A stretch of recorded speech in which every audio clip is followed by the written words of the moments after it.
반갑습니다. 저는 카자흐스탄에서 온 김현중 선교사입니다. 저희 1994년도에 처음 파송받아서 지금까지 31년째 사역하고 있습니다. 귀한 교회 한해할교회 와서 설교하게 됨을 인하여 감격스럽고 감사하고 하나님께 영광을 드리고 싶습니다. 오늘 이 귀한 교회에서 하나님의 말씀을 좀 나눠보기 원합니다. 여러분, 오늘 본문은 여러분 마태복음 14장 너무 잘 아시는 말씀이죠. 여러분 설교를 많이 들어보셨을 거라고 생각합니다. 저도 이 말씀을 준비하면서 다른 목사님들은 어떻게 설교를 하셨을까? 또 인터넷에서 돌아드는 설교는 어떤 것일까? 여러 가지 이제 것들을 제가 종합해서 모아봤더니 이제 크게 영적인 교훈 4가지가 있다라고 하는 결론들을 맺었습니다. 그래서 그 말씀을 좀 잠시 나누고 거기에 좀 플러스해서 또 제가 또 주님 앞에서 또 묵상하고 받은 내용들을 함께 나누기를 원합니다. 오늘 본문을 보면 이제 제자들이 폭풍을 만나는 사건이잖아요. 예수님께서 따로 기도하러 가시고 또 제자들만 배를 타고 가는데 이제 폭풍을 만나는 사건이 이 본문에 이렇게 전개가 돼요. 그래서 굉장히 두려워하고 이제 다 죽게 됐구나, 어떡하지라고 하고 있는 상황이 본문에서 이제 나타나 있습니다. 24절에 보니까 배가 이미 육지에 술이나 떠나서 바람이 거슬림으로 물결이 인하여 고난을 당하더라라고 이제 하는 거예요. 근데 그 고난을 당할 때 예수님이 옆에 안 계셨어요.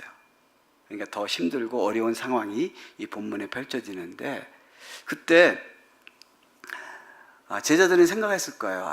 왜 이 어려움 가운데 있을 때, 이 고난 가운데 있을 때, 이 힘든 가운데 있을 때 그렇게 함께 하셨던 그 예수님은 왜 지금 내 옆에 계시지 않지? 라고 하는 그런 어떤 절망감 아니면 왜 하필이면 이 시간에 라고 하는 어떤 두려움 이런 것들이 몰려있는 이 시간의 내용입니다. 그런데 이 본문에서 말하는 것은 그런 상황 가운데서도 이 본문을 묵상해 보면 예수님은 우리의 폭풍을 아신다 하는 것이 첫 번째 교훈입니다. 왜냐하면 예수님 제자들이 그 배 안에서 굉장히 힘들어 했을 때 예수님이 그 무리를 걸어 오고 계셨고요. 이미 주님은 아셨기 때문에 그들을 도와주러 오신다는 것입니다. 그래서 우리 이 말씀을 보면 때로는 우리는 신앙생활 잘 하잖아요. 찬양도 하고 말씀도 나누고 목장 모임도 갖고 여러 가지 삶을 살다가 우리가 원치 않는 폭풍을 만날 때가 있잖아요. 이 세상을 살다 보면 그런 폭풍들이 우리 안에 나타날 때가 있습니다. 그것이 가정의 문제든 개인의 문제든 사회적 분위기든 어떤 모양이든지 폭풍은 우리 안에 존재한다는 것입니다. 그렇기 때문에 너무 존재할 때 너무 힘들어서 마치 예수님을 내가 그동안 잘 따르고 찬양도 하고 믿음이 이기네 이런 찬양도 막 했는데 웬걸? 믿음은 없어지고 두려움이 엄습해 올 때 하나님이 없다고 느껴지는 그런 상황이 우리 삶 가운데 온다는 거예요. 그럴 때 어떤 느낌이 오겠어요? 그럴 때 이런 느낌이 오잖아요. 정말 예수님은 나와 전혀 상관없는 분이야. 예수님은 나를 도와주지 않는 분이야. 예수님은 과연 저 집사님들한테 역사하신 그 예수님은 나한테도 역사하는 걸까? 하는 그런 절망감이 내 삶으로 들어오는 그 상황. 어쩌면 제자들에게도 이런 상황이 있을지 모릅니다. 죽게 되었다. 우리가 죽게 되었다 라고 생각했을 때 그러나 중요한 건 이 본문에서 예수님은 그들의 상황을 아셨다는 것입니다. 아멘. 그들의 상황을 아신 거예요. 그래서 그들의 상황 가운데로 걸어오시는 내용이 이 본문에 나와요. 그래서 사람들은 생각하는 거예요. 예수님이 너무 두려움이, 그러니까 폭풍 같은 자기 문제에 빠지면 예수님이 시야에서 안 보일 때가 있어요. 마치 안 도와주시는 분 같이 느낄 때가 있거든요. 그러면 어떻게 느끼냐면 예수님이 나에서 멀어지셨다, 이렇게 생각하는데, 그러나 중요한 거는 뭐냐면 예수님은 우리의 문제를 아시고 우리 문제 가운데 걸어오시고 우리와 함께 하시기 위해서 우리의 문제 가운데 들어오시는 분이시다 하는 것이 이 본문의 중요한 핵심입니다. 아멘. 그래서 예수님은 우리의 연약함을 아시고 우리의 문제를 아시고 우리 가운데 일어나고 있는 폭풍을 아시는 분이시다 하는 것이 첫 번째 교훈이고요. 두 번째는 뭐냐면요, 우리가 우리 문제에 빠졌을 때, 우리가 너무 많은 우리의 그 고난 가운데 있을 때는 그 문제가 너무 커 보여서, 그 고난이 너무 커 보여서 우리가 그렇게 잘 믿었던 예수님이 안 보일 때 있다는 거예요. 인식이 안 될 때가 있다는 거예요. 이 본문은 그 내용을 지금 두 번째 교훈으로 보여주고 있습니다. 예수님이 이제 그 고난 가운데 그들을 도와주시려고 주님이 찾아오시는 내용이 이 본문에 나와요. 그런데 제자들의 반응이 되게 재밌습니다. 뭐라고 반응을 하냐면 아무도 예수님이 우리를 도와주러 오셨다라고 말하지 않아요. 뭐라고 말하면, 보면 뭐라고 그러죠? 유령이다. 쉽게 말하면 사람이 아니다 라고 하는 반응을 한번 보고 있습니다. 26절에 이렇게 얘기하죠. 제자들이 그 바다 위로 걸어오심을 보고 놀라 유령이라 하며 무서워하며 오히려 소리를 질렀다라고 얘기하는 거예요. 그래서 우리는 사실은 우리가 인생을 살다 보면, 삶을 살아가다 보면 우리가 정말 주님 하나님 찬양하고 예배드리고 그렇게 기도도 하고 그러는데 어떤 문제에 딱 닥쳤을 때, 어떤 폭풍이 딱 왔을 때 우리는 주님을 인식하지 못할 때가 많다는 거예요. 왜 그럴까요? 그 문제에 너무 빠져들어서, 그 폭풍이 너무 두려워서 인식하지 못할 때가 있다는 거예요. 그래서 두 번째 우리에게 주는 교훈은 뭐냐면요, 주님이 우리 곁에 계심에도 불구하고 우리의 문제가 너무 클 때, 두려움이 강할 때 우리는 예수님을 인식 못할 때가 있다. 그러나 중요한 포인트는 내가 인식하든 인식하지 못하든, 내가 느끼든 느끼지 못하든 상관없이 우리 주님은 언제나 우리와 함께 하신다. 아멘. 언제나 우리 문제 가운데 계시고 우리 삶의 현장에 계시고 우리의 어떤 역경 가운데, 삶 가운데 우리 주님은 나와 함께 하신다. 이 본문에서 주는 교훈이 그겁니다. 유령이다. 영적으로 눈을 떴으면 유령이라 하겠습니까? 예수님이 오시네 라고 안심할 텐데, 그들은 자기의 문제가 너무 컸기 때문에 유령이다, 예수님이 인식하지 못하는 내용이 있습니다. 때로는 우리가 삶 가운데서 우리 문제만 너무 이렇게 바라보면 예수님을 보지 못할 때가 있어요. 우리가 예수님을 바라볼 때 우리 문제는 작아집니다. 우리가 예수님을 인식할 때 우리의 문제는 아무것도 아닙니다. 우리가 이 상황을, 이 본문을 보면서 이 교훈들을 얻게 됩니다. 세 번째는, 이제 보세요. 그렇게 이제 인식하지 못하니까 예수님이 자기 존재를 알려주시잖아요. 27절 볼까요? 예수께서 즉시 이르러 가라사대 뭐라고요? 안심하라. 뭐라고요? 내니 두려워 말라. 예수님이 내가 너와 함께 한다, 내가 너를 도와준다, 내가 너를 그 위험에서, 그 두려움 가운데 내가 너와 함께 한다고 하는 말씀을 해주시는 거예요. 그러니까 베드로가 이제 반응을 하는 거잖아요. 정말 예수님이시면 저를 오라가십시오. 그러면 제가 주님께 가겠습니다. 이 세 번째가 뭐냐면, 세 번째는 의심은 그런데 그가 물에 빠지잖아요. 푹 하고 빠져요. 몇 발자국 걷다가 푹 빠지는 사건이 나와요. 이 교훈을 이걸 통해서 주님이 주시는 교훈은 뭐냐면 주님이 오라 했는데도 불구하고 가다가 의심하면 물에 빠진다. 우리가 신앙생활 잘하다가 자라가다가 또 의심이 생기잖아요. 내가 이렇게 살아도 되는 건가? 이게 맞는 건가? 할 때 의심이 들어올 때 우리가 그 믿음으로 살아 삶이 없어지고 물로 푹 빠지는 경우가 있거든요. 제가 선교지에서 선교사로서의 삶을 살다가 이렇게 살아도 되는 건가? 이게 정말 주님이 나와 함께 계시는 건가? 주님이 나를 도와주시는 건가? 이런 의심이 들어올 때가 있어요. 그러면요, 정말 깊은 데로 빠져드는 제 자신을 보게 되거든요. 우리가 그래서 처음에 믿음으로 제가 선교지 가겠다고 굉장히 이제 제가 아주 시간이 조금 여기는 늦게 끝나도 괜찮다고 해서 조금 더 길게 하겠습니다. 그래서 제가 선교지를 처음에 나갈 때는요, 어떤 분이 저를 기도해 주셨어요. 이렇게 기도해 주셨어. 뭐라고 기도해 주셨냐면, 네가 가면 네가 가면 다른 별들은 다 떨어지지만 네 별, 김경화, 김현종 두 선교사의 별은 떨어지지 아니하고 놀라운 능력이 나타나고 놀라운 역사가 일어날 거다. 이런 예언을 막 해주신 거예요. 그래서 제가 비행기를 딱 타고 이제 카자흐스탄 딱 도착하면 그냥 한 번에 끝날 줄 알았어요. 한 번에 그냥 진짜 그 땅이 변화될 줄 알았는데 웬걸요? 변화는 무슨 변화? 가니까 애기더라고요. 제가 왜? 문화 모르죠? 그 다음에 언어 모르죠. 할 줄 아는 게 남이 나를 도와주지 않으면 아무것도 할 수 없는 거예요. 할 수 있는 게 아무것도 없어요.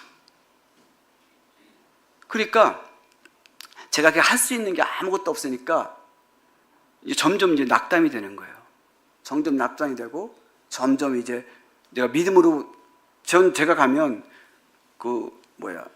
이 카자흐스탄이 다 변할 줄 알았는데 제가 가서 한 일이 뭔지 아십니까? 산딸기 따고 그 다음에 사과에서 사과 따고 그래가지고 뭐 하냐면 벙커라고 그래. 벙커 그 잼을 만드는 거예요.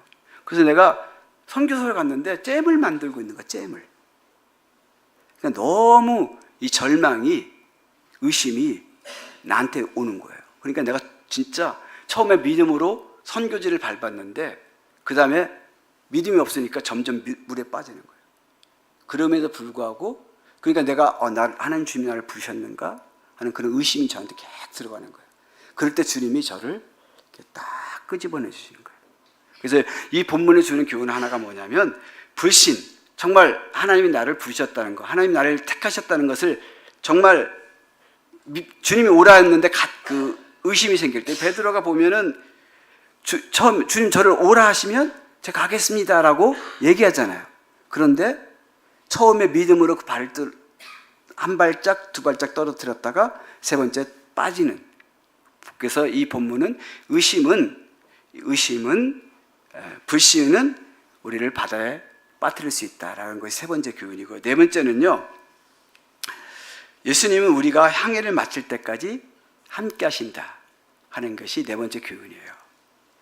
그래서 그럼에도 불구하고 그 연약한 베드로의 삶에도 불구하고 예수님은 그를 어떻게 해요? 손을 잡아서 끌어내 주시잖아요. 그래서 배까지 함께 가시는. 그래서 우리의 삶을 마칠 때까지 우리 연약한 믿음을 다시 일으키시고 함께 가시는 것이 이 네 가지 교훈이 이 본문에 있습니다. 저는 이 네 가지의 그 기본적인 원리들을 내가 여러 인터넷을 통해서 이 네 가지 핵심되는 이 네 가지 교훈들을 제가 핵심적으로 뽑아봤어요. 그래서 첫 번째는 뭐냐면 예수님은 우리의 폭풍을 아신다. 두 번째는 우리는 그 폭풍경에 있을 때 우리는 예수님을 쉽게 인식하지 못하지만 예수님께서 끝까지 우리에게 다가오신다. 세 번째는 불신은 우리를 무너뜨릴 수 있다. 네 번째는 예수님이 우리를 향해를 마칠 때까지 끝까지 함께 하신다라고 하는 말씀입니다. 근데 저는 오늘 이 베드로 예수님의 사건을 통해 조금 더 이 말씀을 묵상하기 원합니다. 저는 이 본문을 볼 때 베드로에 조금 더 집중하고 싶어요. 왜냐하면 베드로가 다른 제자들은 가만히 있었어요. 근데 이 베드로는 뭐라고 얘기하냐면 28절에 베드로가 대답하여 가로되 주여 만일 주시거든 나를 명하여 무리로 오라 하소서. 나도 명하여, 저에게 명하여, 나도 예수님이 무리로 걸어오시는 걸 봤잖아요. 그러니까 베드로도 나에게 명하여 어떻게 나도 무리를 걷게 하십시오라고 하는 주문을 해요. 생각을 한번 제가 이 말씀을 좀 묵상을 해봤어요. 이 말씀을 좀 다른 각도에 좀 묵상을 해봤습니다. 어떻게 묵상을 해봤냐면 가장 좋은 방법은 지금 제자들이 배에서 굉장히 두려워하고 있잖아요. 힘들어하고 있잖아요. 그럴 때 가장 좋은 법이 무슨 방법이에요? 예수님이 무리를 걸어오셔서 어디로 오시는 거예요? 배 안으로 오시는 것이 가장 쉬운 방법이에요. 그런데 오늘 본문에 보니까 베드로는 무리를 걷겠다고 하는 거예요. 그리고 저도 생각했어요. 왜 베드로는 무리를 걷겠다고 했을까? 가만히 있으면 예수님이 오시는데, 두려움 가운데 있는데 왜 베드로는 무리를 걷겠다고 했을까? 하는 것이 저의 질문이었어요. 묵상 질문. 첫 번째 묵상 질문이 그거예요. 왜 베드로는 무리를 걷겠다고 했지? 하는 거하고, 두 번째 예수님의 답을 묵상했어요. 그런데 예수님은 이렇게 얘기하지 않았어요. 기다려, 내가 갈게, 이렇게 말씀하시지 않았어요. 자, 보세요. 이 본문을 잘 보면 예수님께서는 이미 배로 가시고 있는 중이에요. 그렇기 때문에 원래 일반적인 원칙은 어떻게 해요? 기다려, 내가 간다, 내가 그 안으로 갈게, 이게 일반적인 원칙이에요. 그런데 오늘 본문에 보니까 뭐라고 그래요? 29절에 뭐라고 해서 오라 하시니 주님이 또 초청하는 거예요. 와라. 저는 이 가겠습니다, 나를 명하여 오게 하십시오 라는 말씀과 오라고 하는 말씀에 좀 오늘 조금 더 포인트를 주고 묵상하길 원합니다. 왜냐하면 이 본문이 다른 곳에서는 거의 동일하게 예수님과 베드로의 그런 어떤 예수님의 기적, 그 다음에 무리를 잠잠케 하시는 예수님의 기적, 구원하시는 예수님, 이런 포인트로 이게 아까 같은 4개의 포인트 나오고 있는데, 저는 이 말씀을 조금 더 묵상하면서 하나님은 이 말씀을 통해서 우리에게 어떤 교훈을 하기를 원하시는가, 어떤 말씀을 우리에게 하기를 원하시는가 하는 것들을 제가 이 말씀을 조금 더 묵상을 해봤습니다. 그래서 제가 생각한 건 뭐냐면, 왜 이 본문이 이렇게 말씀을 했을까? 이거 사실은 그렇잖아요. 왜 제자들이 예수님께서 무리를 걸어오실 때 그런 반응을 했을까요? 유령이다, 유령이라고 하는 반응을 왜 했을까요? 왜냐하면 자연법칙이 통하지 않은 거예요. 자연법칙은 뭐죠? 물에 발을 닿는 순간 빠지는 거죠. 그런데 사람은 사람인데 빠지지 않아. 그러니까 어떻게? 사람이 아니다. 그러니까 어떻게? 그 당시의 문화에 의해서 유령이구나, 이렇게 반응을 한 거죠. 제가 이거 하지 말아야 되는데, 제가 물에 안 빠지는 방법을 가르쳐 드릴까요? 또 여러분들 나한테 우할 것 같은데, 젊은이들은 반응을 안 할 거고. 자, 물에 빠지지 않는 방법은, 한번 해보세요. 오른발을 물에 얹어요. 그리고 걔가 빠지기 전에 얼른 왼발을 놓고. 죄송합니다.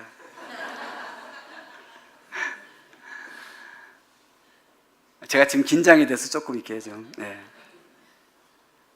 그렇죠. 왜 우리가 웃어요? 자네 법칙에 살고 있는 우리는 물에 빠질 수밖에 없는 거예요. 그런데 주님이 뭐라고 그랬어요? 27절에 안심하라. 내니 두려워 말라. 이렇게 말씀하시잖아요. 육체의 몸을 가지신 예수님께서 무리를 걸어오시는 거예요. 그러니까 자연의 법칙으로는 절대로 할 수 없는데 하나님의 법칙, 하나님의 능력으로는 그게 가능한 거예요. 그 하나님의 능력으로 지금 예수님이 걸어오시는 거예요.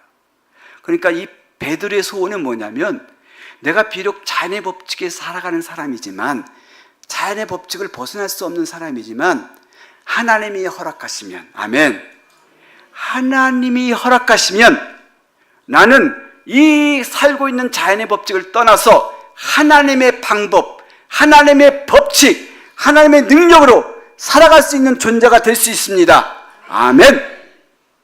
이게 베드로의 지금 소원이에요. 우리도 오늘 이런 소원이 있었으면 좋겠어요. 아멘. 우리가 자연 법칙에 살아가는 존재예요. 어쩔 수 없어요. 삼시세끼 먹어야 되고, 자녀 교육시켜야 되고, 돈도 필요하고, 안 자면 졸립고, 이 안에 이 범위를 벗어날 수가 없는 거예요. 우리는. 그렇잖아요. 이걸 무시할 수 없는 존재가 우리예요. 그런데 오늘 베드로는 내가 그런 삶을 떠나서, 그런 삶을 섞여 있지만, 비록 내가 그런 육체를 갖고 있지만, 나는 만약에 하나님이 나에게 명하셔서, 예수님께 저에게 명하셔서 오라 하시면 내 모든 자연의 법칙이 벗어나서 하나님이 원하시는 방법으로 살 수 있습니다. 아멘. 하나님의 방법으로, 자연의 법칙이 아닌, 인간의 법칙이 아닌, 이 인간의 방법이 아닌 하나님의 방법으로 살고 싶습니다. 그럴 때 주님이 말씀하시는 거예요. Come, 오라. 주님이 이렇게 말씀하시지 않았어요. 넌 안 돼. 넌 인간이 그렇게 살면 안 돼. 라고 말씀하시지 않았어요. 뭐라고 하셨어요? 오라. 아멘. 우리가 정말 하나님의 방법으로 살기를 원하면 우리 주님이 뭐라고 해요? Come. 하나님의 법칙으로 살기 원하시면 주님이 말씀하십니다. 오라. 오라. 그렇게 한번 살아봐라. 내가 너를 도와줄 것이다. 내가 너와 함께 할 것이다. 아멘. 내가 너를 무리를 걷는 그 능력을 맛보게 할 것이다. 어느 때? 어느 때? 주님이 come 할 때, 주님이 명령하실 때, 주님이 오라 하실 때, 주의 음성을 들었을 때, 그 말씀을 듣고 순종했을 때, 그 역사가 시작되는 것입니다. 그 하나님의 능력이 나타난 거예요. 자, 베드로가 그 얘기를 듣고 얼마나 갈등을 많이 했을까요? 얼마나 갈등을 많이 했을까요? 그 갈등을 많이 했을 때, 그럼에도 불구하고 그가 믿음으로 한 발짝을 딱 뛵니다. 두 발짝을 뛵니다. 여러분, 인간은요, 여러분, 정말 물 위에 걷는다는 건 불가능해요. 이 인간의 법칙은, 자연의 법칙은 물속에 빠질 수밖에 없는 거예요. 그런데 베드로가 뭐예요? 몇 발짝 걸어요. 몇 발짝 걸어서 어떻게 주님 앞에 가다가 너무 두려운 거예요. 너무 풍랑이 치니까 바다에 빠져요. 그럴 때 주님이 그를 일으켜 주시는 거예요. 저는 이 본문을 보면서 베드로한테 너 정말 믿음이 없다, 너 의심에서 빠졌구나, 이렇게 설교하고 싶지 않아요. 이렇게 베드로한테 뭐라고 하고 싶지 않아요. 왜냐하면 우리는 이 베드로처럼 이런 소원도 없을 수가 있어요. 정말 주님, 정말 하나님을 경험하고 살고 싶습니다. 하나님의 능력으로 살고 싶습니다. 하나님 도와주십시오. 이 세상 사람들이 다 이렇게 말하지만 성경에서 말씀하신 그 말씀대로 내가 한번 살아보고 싶습니다. 그 말씀대로 살아서 정말 주님의 그 은혜를 맛보고 싶습니다. 주님이 말씀하신 그 성경의 그 놀라운 역사가 내 삶 가운데 나타나는 것을 맛보고 싶습니다. 우리는 이런 소원들이 있어야 돼요. 아멘? 이런 소원 가운데 살아가야 돼요. 내가 베드로한테, 우리 베드로님한테, 베드로 사도한테 내가 뭐라고 할 수가 없는 게 뭐냐면, 적어도 그 많은 그 두려움, 생각을 해보세요. 그 배의 두려움 가운데, 그 풍랑 가운데 있을 때 예수님을 만났었고 예수님이 걸어오신 걸 보면서, 주님, 저도 주님의 그 말씀하시면 저도 그렇게 한번 살고 싶어요. 이 소원이 생겼다는 거예요. 저는 이 소원을 생긴 베드로를 너무나 정말 칭찬하고 싶어요. 나 같은 조그만 목사가 베드로 같이 큰 사도를 칭찬한다고 의미는 없겠지만, 그래도 우리가 우리 삶 가운데서 이런 믿음의 첫 발자국, 우리가 정말 하나님 바라보면서 하나의 법칙으로, 하나의 방법으로 살아보고 싶습니다 라고 하는 결단, 할렐루야. 이런 결단이 시작됐을 때 이 믿음의 첫 발짝은 역사가 일어나는 것입니다. 아멘. 여러분, 배 안에 있으면 아무 역사가 일어나지 않아요. 배 안에 있으면 아무 역사가 일어나지 않지만, 믿음으로 주님 오라 하시면 내가 가겠습니다라고 하는 그 결단, 그 헌신, 그 말씀을 따라 오라 했을 때 그 헌신으로 나가면 그 시간, 그 순간에 역사가 일어나는 것입니다. 아멘. 이건 믿음으로 첫 발짝을 딛는 사람들만이 경험할 수 있는 놀라운 하나님의 역사인 것입니다. 아멘. 아멘. 그리고 몇 발짝 건넜어요? 두려웠어요. 빠졌어요. 괜찮아요. 빠져보세요. 할렐루야. 그렇잖아요. 믿음으로 배 안에서 빠졌네, 이거보다 훨씬 낫잖아요. 그렇잖아요? 걸어보세요. 믿음으로 걷다가 빠지는 거 괜찮습니다. 할렐루야. 믿음으로 걷다가 빠지는 거 괜찮아요. 믿음으로 살았는데 너무 두려움이 올 때 빠질 수 있어요. 그러나 중요한 것, 주님이 함께 하십니다. 주님이 의로운 오른손으로 여러분들을 붙들고 계십니다. 일으키실 것입니다. 저는 이럴 때 우리는 하나님의 법칙으로 살아가는 방법들을 조금씩 배우게 됩니다.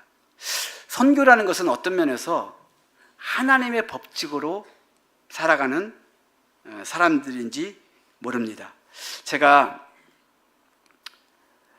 여러분, 사실은 베드로는요, 이 경험을 통해서 나중에 어떤 경험을 하게 되냐면요, 예수님의 부활을 경험하게 돼요. 예수님의 부활을 경험해서 나중에는 목숨까지 내는 하나님의 법칙으로 살아가는 삶을 끝까지 살아가죠. 그런 것처럼 어떤 면에서 선교라는 것은 정말 자연법칙으로 살아가는 삶이 아니라 하나님의 법칙으로 살아갈 수밖에 없는 삶이 선교다라는 것들이 제가 31년 경험하는 삶의 내용입니다. 그래서 조금 제가 이제 좀 나누기 원합니다. 제가 94년도에 선교사 들어갔어요. 선교사 들어갔는데, 사실 가작 선배들이, 저보다 먼저 들어간 선배들이 있어요. 91년도부터 들어갔어요. 그러니까 91년부터 들어가고 전 94년 들어갔으니까 카자흐스탄에 이제 선교를 할 때요. 그때는요, PT병도 없었어요. PT병도 없고, 우리 동네가. 그 다음에 비닐 요새 마트라고 그러나요? 마트에서 비닐봉투 안 주잖아요. 그래서 너무 많이 하도 쓰니까 우리 그 당시에는 비닐봉투를 얻으면 절대로 그냥 안 버렸어요. 빨아서 다. 그래서 모든 선교사 집에는 뭐가 있냐? 비닐봉투 빨래집게에 걸어놓은 거. 그만큼 비닐봉투가 귀했던 시절이에요. 그런 시절에 저희들이 설탕도 없고 빵도 없었던 그 시절, 정말 그런 시기에 우리 선교 사람들이 한 걸음 한 걸음 지나갔던 세월이 34년, 34년째, 35년째, 내년이면 35년이네요. 그 시간이 지나가고 있어요. 그래서 우리가 30주년 때 우리가 한번 다 같이 모여서 우리 선교사들 대회를 했어요. 그래서 30년 동안 하나님께서 어떻게 우리에게 열매를 주셨는가, 하나님의 법칙으로 어떻게 살아갔는가, 이제 그런 얘기를 우리가 함께 모여서 얘기를 했는데, 저한테 네 번째, 한국에서 뭐 선교사 목사님들이 다 설교를 했고요, 마지막 때 저한테 설교를 줬어요. 그래서 제가 마지막 설교를 제가 할 수 있었는데, 그때 뭐 한국에 있는 목사님들이 와서 설교를 그때 온라인으로 설교를 하신 분이 두 분이나 계시고 거의 못 오셨어요. 팬데믹과 관련돼 가지고 못 하셨는데, 그래서 유일하게 얼굴로 설교할 수 있었던 사람이 저였었어요. 근데 제가 이제 설교를 준비를 미리 다 했어요. 30주년 됐으니까 주의 것은 잊어버리고 이제 표대를 향해서 가자라고 하는 메시지가 저한테 딱 왔어요. 그래서 그 말씀을 딱 준비해가지고 이제 우리 선교사들 전체한테 설교 준비를 딱 준비하고 있는데, 주님이 저에게 이렇게 말씀하시는 거예요. 그거 설교하지 마. 내가 너한테 먹여줄게, 설교할 거를. 이렇게 말씀하시는 거예요. 그래가지고 제가 설교하는 걸 포기했어요. 그리고 3일 동안 너 나한테 들어. 그러면 너 설교가 이제 나올 거야. 그래서 제가, 주님, 제가 마지막 설교인데 제가 어떡하죠? 라고 제가 막 기도를 했어요. 근데 주님이 3일 동안 메시지를 저한테 주셨는데, 어떤 메시지냐면요, 이런 거예요. 우리 선교사님들이 5분씩 다 나와서 간증을 했어요. 5분씩. 모든 선교사가 거의 동참할 수 있도록 5분씩 다 했어요. 5분씩 설교를 했는데, 5분씩 설교가 아니라 5분씩 간증을 했는데, 하나님께서 그 말씀을 정리하게 했어요. 그래서 내가 그걸 갖다가 4가지로 제가 이제 정리를 했어요. 첫 번째, 선교사들이 30년 동안 고백한 게 뭐냐면요, 하나님을 만나는 시간이었다. 첫 번째, 하나님을 만나는 시간. 두 번째, 하나님이 나를 하나님의 사람으로 만들어간다. 그래서 이 30년 만에 고백, 하나님의 법칙을 살아가는 사람들이 삶의 고백이 뭐냐면, 선교는 하나님을 만나는 시간이었다. 그리고 선교는 나를 하나님의 사람으로 만들어가는 시간이다. 세 번째, 내가 할 수 있는 것은 없다. 하나님이 하셨다. 네 번째, 성경의 하나님을 삶의 현장에서 만났다. 선교는 하나님의 법칙으로 살아가는 놀라운 경험의 시간이 이 선교지의 삶인 것입니다. 제가 상상할 수 없는, 정말 자연의 법칙으로 살아갈 수 없는 그런 현장이 선교지예요.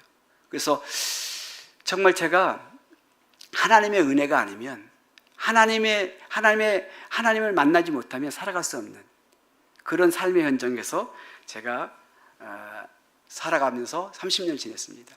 제가 까작 사역을 했는데요. 왜냐하면 제가 2부 예배 때는 1부 예배 때 안 한 까작 얘기를, 선교사기 때문에 까작 얘기를 좀 해야 될 것 같아서 좀 설교를 조금 바꿔서 얘기합니다. 제가 까작에 들어갔을 때는 까작인들이 한 명도 예수를 믿지 않았습니다. 지금 FMB 회장님 계신 주민호 선교사님하고 몇몇 분들이 까작 민족을 선교를 하겠어요. 근데 거기는 고려인들이 뭐라고 얘기했냐면, 만약에 까작인들이 예수를 믿으면 내 손에 장을 찢으시오. 고려인들이 이렇게 돼요. 내 손에 장을 찢다. 그만큼 그들은 강한 무술이기 때문에 그들이 예수를 안 믿을 것이다. 그런데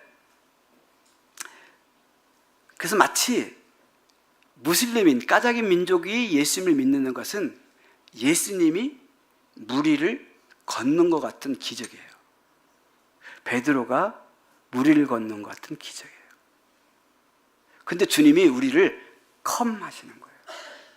우리를 오라 하시는 거예요. 근데 저희들은 정말 아무것도 할 수 있는 거 없어요. 근데 주님이 컴 했을 때, 오라 했을 때 우리는 한 게 딱 하나 있어요. 순종. 순종했을 때 한 영혼이 들어와요. 저희 태권도 가르쳤거든요. 태권도 가르치고 그래서 한 사람씩 들어와서 지금은요 까닭민족들이 제가 지금 다니는 교회, 우리 함께 교회 개척한 우리 6명이 함께 교회를 개척했거든요. 주민호 선교사님, 선자 선교사님, 송장은 선교사님, 저희 부부, 여러 선교사님들이 함께 한 교회가 살렘 교회입니다. 여기에 지금 400명의 성도가 무슬림들이 개종했어요. 할렐루야. 그리고 17개의 지교회가 개척되어 있어요. 그들은요, 예수 믿는 순간 모든 가족과 직장과 그 다음에 친척으로부터 배척을 받아요. 그럼에도 불구하고 하나님, 예수님께서 컴 했을 때, 오라고 했을 때 우리의 방법이 아닌 하나님의 방법으로 하나님의 역사가 일어난 거예요. 할렐루야. 놀라운 역사가. 이번에 우리 김영철 목사님께서 그 모임, 그 사람들, 그래서 맺어진 열매들에게 오늘 보여준 그 설교를, 강의를 하고 오신 거예요. 정말 의미 있는 강의잖아요. 근데 저희는 할 수 없어요. 근데 주님이 컴하셨어요. 그리고 순종했을 때 놀라운 역사가 일어나는 거예요. 여러분, 우리의 법칙이 아닌 하나님의 법칙에 이런 열매가 일어난 것입니다. 우리는 누구입니까? 우리는 육신을 따라 살아가는 사람이기 때문에 너무나 자연 법칙에 의해서 살아가는 존재들이에요. 그렇죠? 그러나 여러분 기억하십시오. 우리는 동시에 누구입니까? 하나님의 자녀. 할렐루야. 그렇기 때문에 우리는 육신을 입고 있기 때문에 자연스럽게 자연 법칙을 따라 살아가는 존재이지만 또 동시에 우리는 하나님의 자녀이기 때문에, 아멘? 하나님의 법칙으로, 하나님의 방법으로 살아가는 존재입니다. 그래서 우리가 정말 베드로처럼 주님, 저를 오라고 하십시오. 저를 오라고 하십시오. 내가 가겠습니다.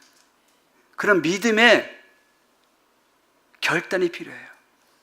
정말 내가 하나님의 방법으로 살겠습니다.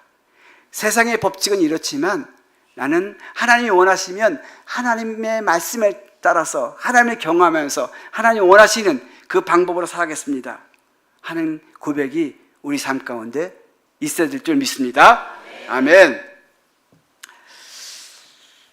만약에 하나님이 우리와 함께 하시면 사실 그렇잖아요. 우리 삶은 날마다 기적의 삶입니다. 그렇죠? 여러분 삶이 기적의 삶입니까? 진짜 한번 말해보세요. 여러분의 삶이 기적의 삶입니까? 네, 맞습니다. 기적의 삶이에요. 왜 기적인지 아십니까? 네? 아멘. 아멘. 할렐루야. 여러분, 예수님이 믿어지는 게 기적이에요. 할렐루야. 예수님이 믿어지는 게 기적이에요. 왜 기적이냐?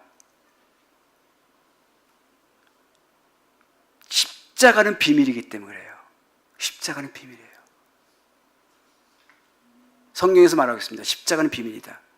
지혜로운 자에게는 알 수 없겠고, 이 세상에 있는 지혜로는 알 수 없는 십자가는 비밀입니다. 근데 그게 우리에게 어떻게 해요? 믿어져요. 할렐루야. 그렇잖아요. 2000년 전에 유대 땅에서 젊은 청년이 십자가에 못 박혀 죽었어요. 근데 그게 저와 여러분의 죄를 위해서 대속하신 십자가래요. 여러분, 이게 믿어져요?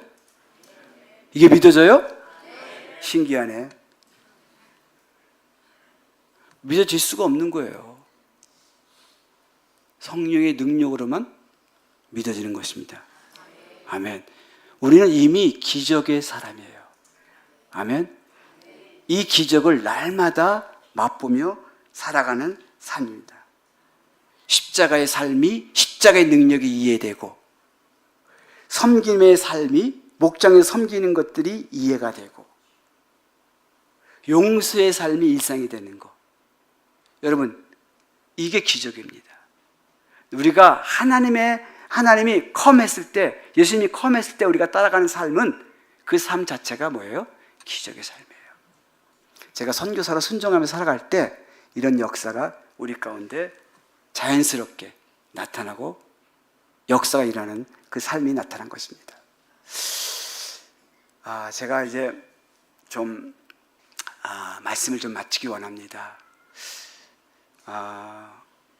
베드로를 좀 묵상해 봤어요. 베드로를 제가 베드로가 비록 물에 빠졌지만 그는 자연의 법칙에서 하나님의 법칙으로 가기를 소원했어요. 그는 인간들의 일반적인 삶의 법칙에서 하나님이 원하시는 방법으로 살기 원했어요. 이것이 우리의 믿음의 여정인 것 같아요. 이것이 우리의 결단이 되어야 될 것 같아요. 우리가 일상에서 살아가는 삶의 법칙에서 벗어나서 하나님의 방법으로, 아멘, 하나님의 뜻을 따라서 하나님이 주시는 그 은혜와 기적 가운데 살아가고자 하는 소원들,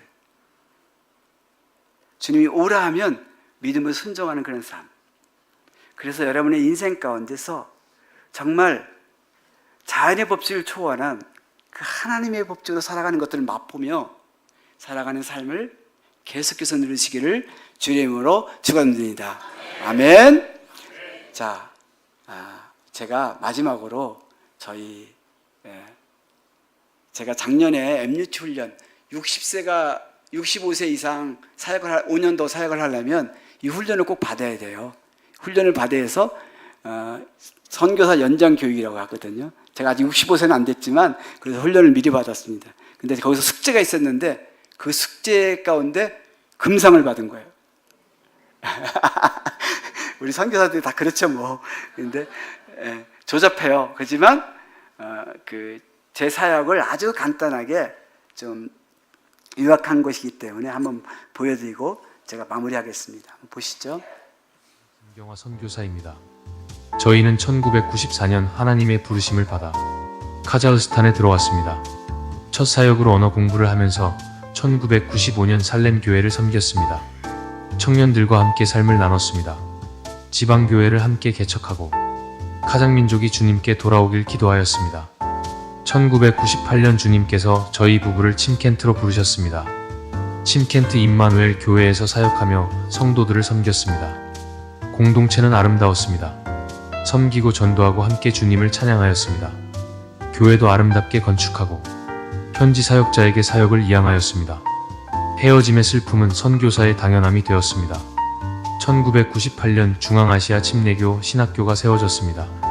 1대 학장 정현택, 2대 학장 주민호, 3대 학장 김홍배, 4대 학장으로 제가 섬기게 되었습니다. 중앙아시아 신학교는 부부가 함께 공부합니다. 2년 동안 공동체 생활을 통해 주님의 제자의 삶을 배웁니다. 그리고 아이들도 함께 생활합니다. 각자 맡은 구역 청소와 설거지도 합니다. 매주마다 한 과목씩 공부하고 있습니다. 교수님들은 한국과 미국 그리고 선교사와 현지 지도자들입니다. 교수들의 헌신적인 가르침으로 학생들은 주님의 제자가 됩니다. 중침시는 지성, 영성, 인성이 주님을 닮도록 가르칩니다. 주님의 제자가 되어 충성되길 소원합니다. 학생들을 위해 학교 스태프들이 열심히 섬기고 있습니다. 2년이라는 세월이 흐르고 주님의 종으로 준비된 학생들이 졸업을 합니다. 새로운 사역지로 향하는 그들을 볼 때 두 마음이 듭니다. 자랑스러움과 안쓰러움입니다. 척박한 땅으로 떠나는 학생들을 도울 수 있는 것은 기도뿐입니다. 그래도 졸업생들을 1년에 2번 목전 세미나로 돕고 있습니다. 졸업생들이 다시 만나 함께 배우고 함께 의논하고 그렇게 현지 총회가 생겼습니다. 정말 아름다운 중앙아시아 공동체가 되었습니다. 그 공동체를 잠시 뒤로 하고 나를 돌아보기 위해 시니어 훈련 프로그램에 참여하였습니다. 귀한 동역자들과 함께 함이 축복이었습니다. 4주가 하루처럼 빠르게 지나고 있습니다. 함께 웃고 배우고 나는 나를 생각합니다. 그리고 한국 교회를 생각합니다. 가을의 아름다움처럼 현재 우리의 인생이 가을처럼 아름답습니다. 주님의 작품입니다. 여러분 모두가 눈부시게 아름답습니다. 사랑합니다. 축복합니다. 감사합니다.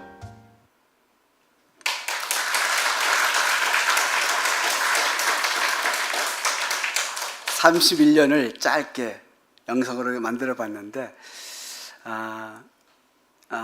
여러분 오늘 본문처럼 베드로의 어떤 저도 갈게요, 저도 무리를 걷고 싶어요 라고 하는 게 어떤 면에서는 호기심일 수도 있습니다. 그러나 우리는 이런 고백들을 다 해야 될 것 같아요. 주님, 나를 명하여 무리로 오라 하소서. 이런 베드로의 소원이 오늘 이 말씀을 통해서 우리의 소원이 되시기를 주님의 이름으로 축원드립니다. 그래서 저와 여러분들이 하나님을 경험하고 하나님을 법칙으로 살아간 것들을 조금씩 맛보게 된다면 우리의 삶이 기적의 삶이 될 것이고 우리의 삶이 하나님이 기쁘시게 하는 삶이 될 줄 믿습니다. 그래서 그 경험을 통해서 주님을 더 깊이 만나고 알고 하나님의 세계를 더 깊이 경험하는, 그래서 이 경험을 또 세계에 믿지 않는 영혼들에게 또 나누는 그런 귀한 하나의 공동체가 되시기를 주님의 이름으로 축원드립니다. 아멘.